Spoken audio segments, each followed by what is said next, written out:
Florida State cornerback, safety, nickel Jarrian Jones could be this year's Brian Branch. He's one of our sleepers. We're going to talk about him and more coming up next. You are Locked On NFL Draft, your daily podcast covering the NFL Draft. Part of the Locked On Podcast Network, your team every day.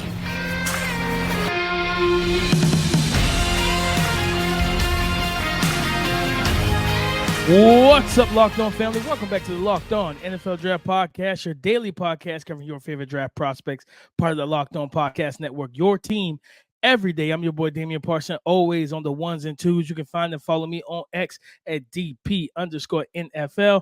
I'm a national scout and a senior draft analyst. And thank you, as always, for making Locked On NFL Draft your first listen today and every day. Shout out for being our everydayers. But you know me, I got to kick this introduction over to my guy, Mr. LSU himself, Keith Sanchez. You can find and follow him on X at The Talent Code. Keith, talk to him, baby.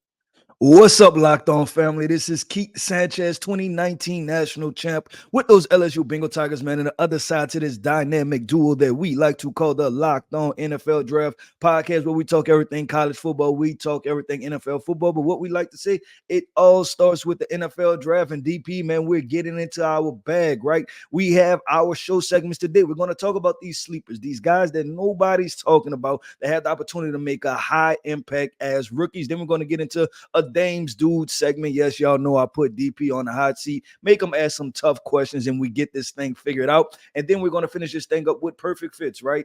We're talking about draft prospects. We're talking about NFL teams. What are great scenarios that we would like to see as far as that pairing going on? But DP, before we get this action-packed show started, man, first, I'm going to tell everybody, go ahead and hit the like button. This is a great show, so go ahead and hit the like button. Make sure you comment after each segment. If you're not subscribed to the channel, make sure you subscribe to the channel. But DP, before we get started, why don't you hit them with our title sponsor?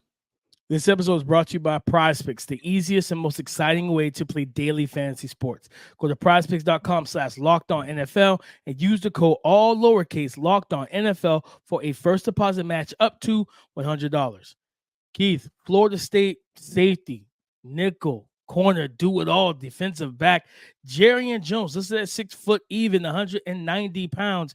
You watched him. You did the deep dive on him, Keith. And when we talked about him, like, you know, he was at the Shrine, right? And this is a young man that his skill set and how he can move all over the defense, it gives me some semblance of, or resemblance of Detroit Lions Brian Branch a little bit. But can you talk to us of why this is one of your sleepers heading into the 2024 NFL Draft?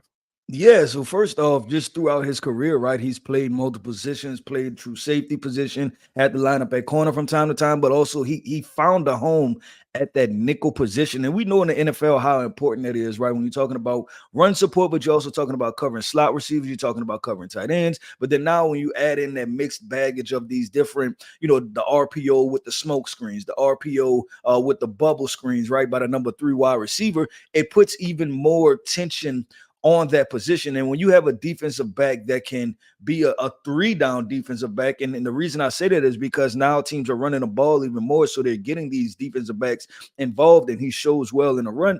I just truly appreciate the skill set now, and you look at it from the perspective of, like I said, that he can be on the field the entire time and make those plays. So that's just a guy that when I watched him, right, I was like, hey, you're talking about sleepers that guys are kind of talking about some, but not kind of pounding the table for. I think I'm going to pound the table for Jarrian Jones in the sense of the fact of I like exactly what he can do. And he fringe top 100 prospect for me, if not higher at this point. No, and I love that because I remember watching the tape for him at the Shrine.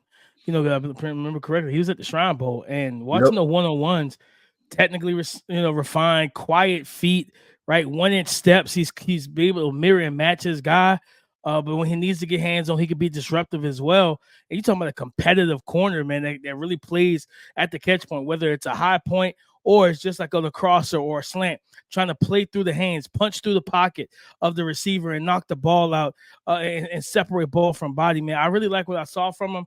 And I love the fact that you brought him up as a sleeper because, Keith, it just feels like not enough people are in the draft community, especially, are talking about what this young man brings to a defense And that's why for me, like you said, wearing so many hats, we could play free, could play strong, could play in the nickel, could play out wide. Keith, that just sounded so much of what we said about Brian Branch coming out of Alabama. Now, don't get me wrong, Brian Branch is he's a total dude, right? I'm not saying that Jarrian Jones is going to be the ideal copy and he's going to be a first-round pick, but I'm just saying, like, that's when I looked at his game, talk to you about him and hear everything you said, it reminds me a lot of what we said about Brian Branch. Yeah, no, I'm right there with you. And DP, I'm gonna unload another sleeper, right? And that's another guy that played well at the Shrine Bowl. And down here, and obviously, I'm in Baton Rouge, New Orleans area. So I heard a lot about this guy, and that is cornerback from Tulane, Jarius Monroe. It's time just to check him out. Everybody who haven't checked him out, go ahead and watch the film, man. And this is a guy that makes plays on the ball. He plays with a physical temperament. He has the instincts. He has the foot speed. And one thing that he put on showcase at the Shrine, right, was the ability to play press man, right, and play effective man-to-man coverage. And I think that's another situation where I believe that his stock is going to continue to rise, and then he gets to the combine and he's going to run a good time. Then you're talking about, okay, hey, how high do we take this cornerback from Tulane that just a month ago nobody was talking about? But yeah, those are my two guys. I know you're not surprised that I went to defensive backs, DP. I had to give those guys credit, right? I come from DBU, so I had to give my defensive backs credit, man. But those two guys are my sleepers for this week. No, and I love that, right? With Jarius Monroe listed at 6'2", 200 pounds, man. That's an outside corner if I've ever seen one, Keith. If that's the idea, if that's the exact measurements. But I got to get my eyes on. I'm glad you brought it up. That's why we do this segment, right? Because there's gonna be guys that both of us talk about that. It's like, you know what? Let me go back and check the tape. I like that. But for me, Keith, I'm picking a guy out of your region, and I'm pretty sure, you got TCU if I remember correctly. And I know you've seen this guy, Jared Wiley, right? The big tight end, 6'7", 260. He was down in Mobile last week. And outside of that one day where it seemed like the tight ends in general just kind of struggling at the beginning of the practice with drops, like he had an outstanding one-handed catch. This is a legit 6'6" guy, right? Big, athletic, physical build, but great arm length, catch radius. He can run decent routes. But again, it's always about are you covered, or can you uncover when you're covered? And like to watch him kind of play the ball in the air, detach vertically from coverage. You think about a guy at that height, that weight, and for the good open field speed that he has, getting the match up against linebackers, Keith. You're talking about the seam routes, the post from an inline alignment, right? Detaching him into the slot where he seems comfortable as well for a tall, long leg guy. Keith, I just walked away like, man, and I was impressed with the way he moved, because that's one of the things I wanted to see. I wanted to see, okay, how do you move at this frame with this size, right? How do you handle things? And for me, I was like, listen, man, he did well. Like I said, he had the one day, I think it was like a day where everybody was dropping passes for whatever reason. Yep. At the tight end position to start practice that day. But then, nerves, right? Nerves kick in, and you just see guys kind of like play a little tight, stuff like that. But man, I really like what I saw from him, Keith, just overall. I'm like, man, for a team, you think about teams like the Miami Dolphins, you need a big body guy, right? Teams want to press your small receivers. You need somebody that has the potential to get them and force them out of that press man too high coverage. A guy like Jared Wiley, I think, can do that, Keith. And he's never had the best quarterback play. I think in the NFL, he goes to the right situation, whether it's to Miami or somewhere else, you can get much better quarterback play than what he had with Max Duggan, and I forget who the quarterback was for TCU this year, Keith. Yeah, no. Do you have another guy, another sleeper that you wanted to bring up? Oh, absolutely, man. For me, I think about the edge rusher position, and there's another guy I saw down in Mobile, and that's Austin Booker from Kansas, 6'6", 245. I think he's going to be a stand-up 3-4 edge rusher, but like he has some decent flashes. 100%. He flashed with quickness. He flashed a little bit of speed to power. I saw one of his reps. Got good arm length and everything. Nice build, but like that first step quickness, he had more bend than I expected for a guy of his stature. But also, I remember watching him. I think it was like 2 days of practice last week. He was just working, man. Like working on pass. Like he was by himself, working pass rush drills on the goalpost, just by himself. Now I think you saw Javon Solomon from Troy walk over. I think it was Adiza Isaac came over, and then all three of them just worked talking hand counters, different stuff like that. And I remember last year, Derek Hall and And Byron Young did that after practice, right? Because it was just two guys who understood we need to continue to improve our game and get better. I think Austin Booker, still, I think he's still a sleeper, but I think last week he kind of put some people on notice. Like, listen, man, this edge group is a little bit deeper than what you guys think at the top. We have some quality guys in the middle. Yeah, and he's the perfect type of guy, DP, because I think the consensus is not that this is a deep edge class. We know that the NFL is going to need edge rushers, right? So he's the perfect type of guy that you just kind of put on your radar. And he's a guy that may go higher than what people expect, right? Because year after year, we see edge rushers go higher than what some people expect. Last year, we had Will McDonald go as a top 15 pick to the New York Jets, right? So that just goes to show you how much the NFL covers those edge rushers. But DP, let's keep this thing going and flowing, man. And we have the Dames Dude segments, man, where I get to put DP on a hot seat, see if he's in or out on a couple of these draft prospects, and we get him to put it on wax where he stands with these guys. So coming up next, man, the Dames Dude segment. Did the game go to timeout? Time to order in with DoorDash. Is it halftime? That's ordering time. 2-minute warning. You got it. That's your cue to order in with DoorDash. Guys, whether you're ordering chips, dips, nachos, or everything you need to make your own nachos at home, you can order in DoorDash and get it all delivered without missing the game. They'll deliver right to your front door. And guys, after all of that, if you need some dessert, I live in the Greenville County area of South Carolina. Whenever I need some good dessert on game day, I just go ahead, pop in my order on DoorDash and get some Cheesecake Factory delivered right to my front door. All right. So understand, score football season's best deals on whether it's groceries, restaurants, retails, and so much more. All you need to do, guys, listen to me. You can get 50% off up to a $10 value when you spend $15 or more on your first order when you download the DoorDash app and enter the code LOCK23. Get 50% off up to a $10 value when you spend $15 or more on your first order when you download the DoorDash app and enter the code LOCK23. Today's episode of Locked On NFL Draft has been brought to you by PrizePicks. They are the easiest and most exciting way to play daily fantasy sports. It's just you against the numbers. The big game is right around the corner. PrizePicks is the easiest and most exciting way to turn every game-changing moment into 100 times your money. With as little as 4 correct picks, you can turn $10 into $1,000. All right, and this expires after the big game. If Patrick Mahomes throws for more than 1 yard in the big game, you win on PrizePicks. Guys, I'm telling you right now, this Sunday for Super Bowl Sunday on PrizePicks, I'm taking Brock Purdy for less than 247 and a half passing yards versus the Kansas City Chiefs. That's what I'm taking right now, guys. I think that is a good play, and I said you can play with me if you desire to. But at the end of the day, guys, for me, this is my advice. Go to prizepicks.com/LockedOnNFL and use the code LockedOnNFL for a first deposit match up to $100. Go to prizepicks.com/LockedOnNFL and use the code LockedOnNFL for a first deposit match up to $100. Guys, I feel like it's been forever since I've been in the hot seat. We've been scouting, we've been ripping and running. So it's time to open up Dames Dudes again. You know, Keith typically throws 5 prospects, and I let them know if they're in the club, they get the stamp of approval, they got to come back and try again later in the season. So, Keith, let's get it started. Yeah, let's get this thing started. Like you said, man, you've been running from the hot seat the past couple of weeks. So that's not what I said. I thought that's what you said, DP. I thought that was exact. I thought I quoted you exact words. But let's get this thing going, man. And we're gonna start hot, man. We're gonna kick it off hot. We're going down to Austin, Texas, with one of the blazers in this NFL draft, whose draft stock has kind of been back and forth, right? A lot of first round, now a second round conversations. And we're talking about Texas wide receiver Xavier Worthy. DP, is he in the club or is he out the club when we're talking about Dames Dudes? Man, I feel like I could have put Xavier Worthy in sleep because I don't think anybody's talking about him at this point, Keith. But yes, he's a Dames dude, man. For me, 6 foot, 6'1", 172. We'll get the official measurements in a couple weeks at the combine. But one of the most explosive, if not the most explosive and dynamic receiver, a good route runner.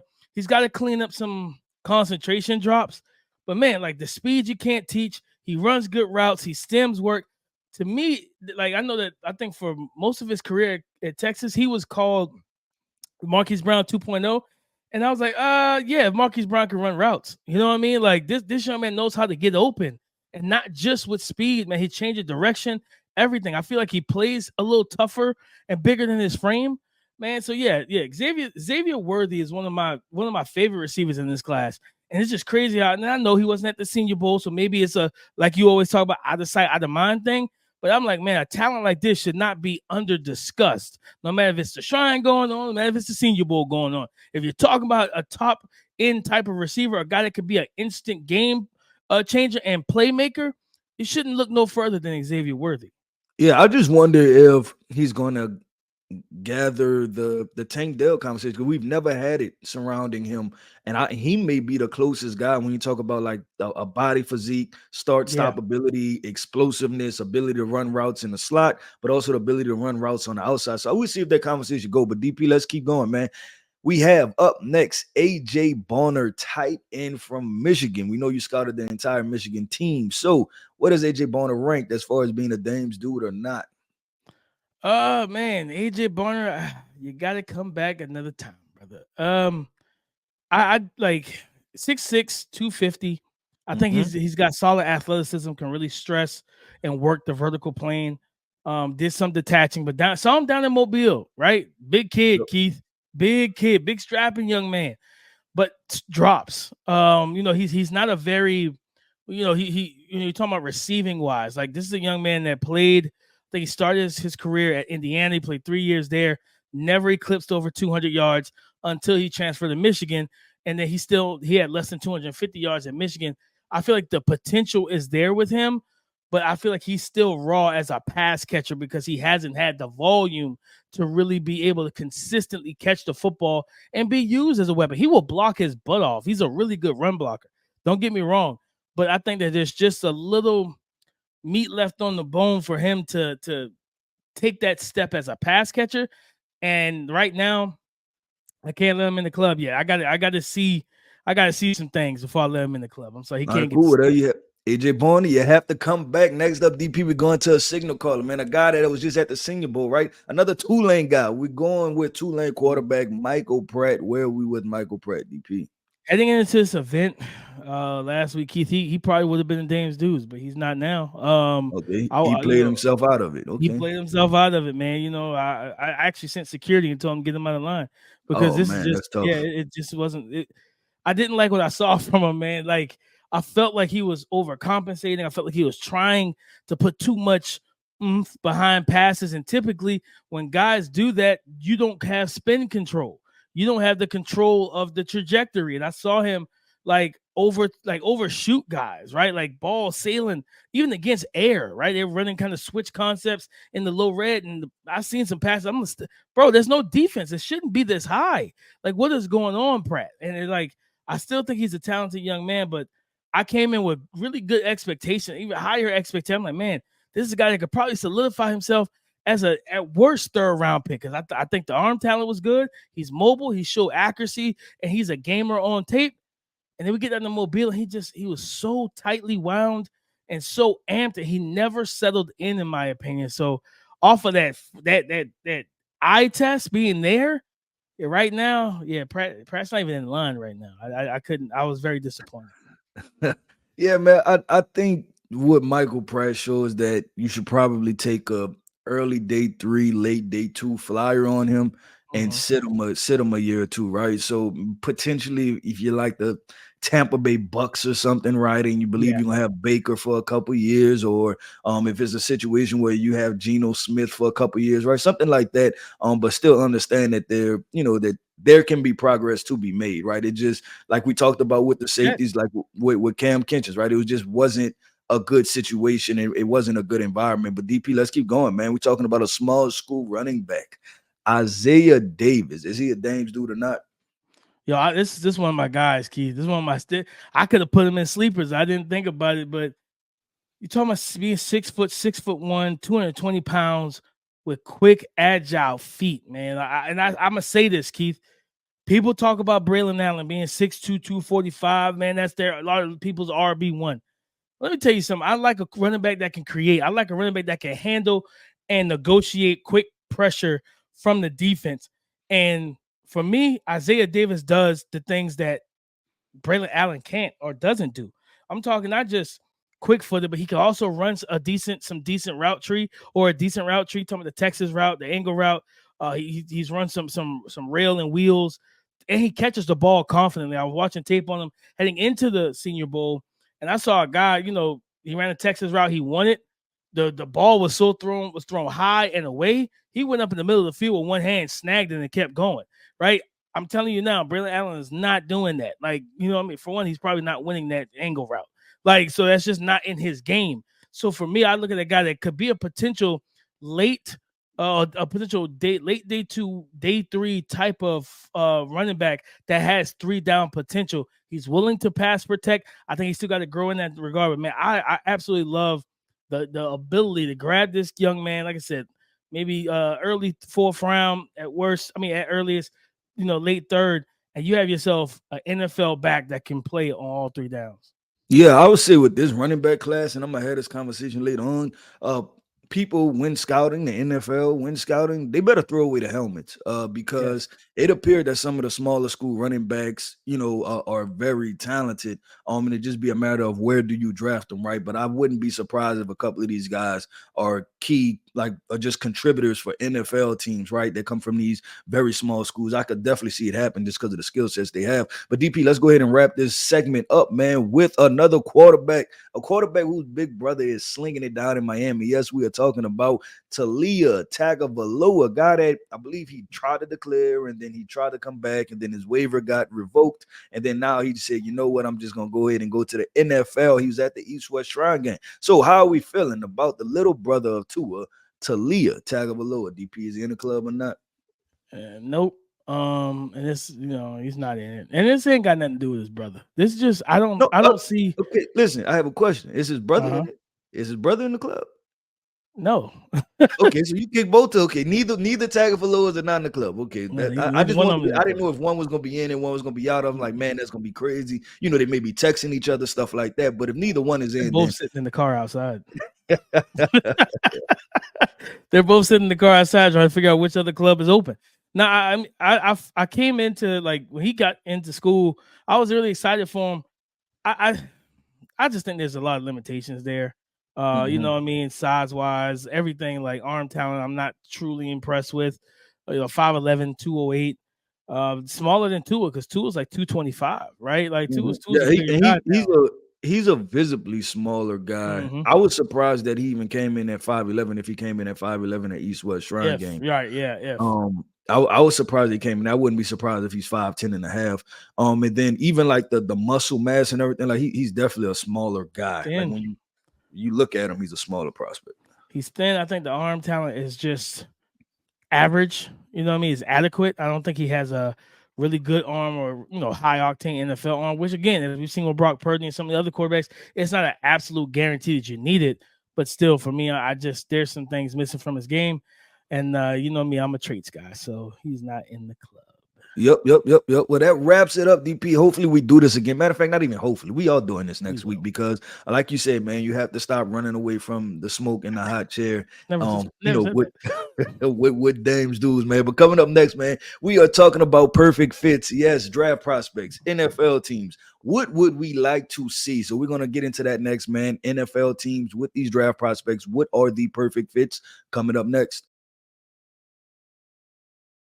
This next segment is brought to us by our sponsor, BetterHelp. Sometimes we all need the opportunity to get something off our chest. Big or small, certain things can really start to get to you. It is important to let it out, especially to someone who's unbiased on your life. So today I want to say how I really feel about something. You might even be thinking about the same thing later this week. How I feel about this Super Bowl matchup is it could be a fun one, right? You got Steve Spagnuolo, Andy Reid versus Brock Purdy and Kyle Shanahan. This is a great matchup from offense and defensive perspective. And for football fans, it should be just a fun matchup in general, guys. So being able to sit back, watch this game of two of the best teams overall in the NFL, what more can you ask than that? All right. So therapy can be different for everyone. Most of us have bigger problems than our favorite sports team, and it's important to get things off your chest every once in a while. If you're thinking about starting therapy, give BetterHelp a try. All right. Visit BetterHelp.com/lockedon to get 10% off your first month. That's BetterHelp, HELP.com/lockedon. Let's bring this thing home, guys. First of all, thank you for making Locked On NFL Draft your first listen today and every day. Shout out for being out every day, as man. But perfect fits, right? Favorite fits, or however you want to label it. Keith, I got to start with tight end Theo Johnson.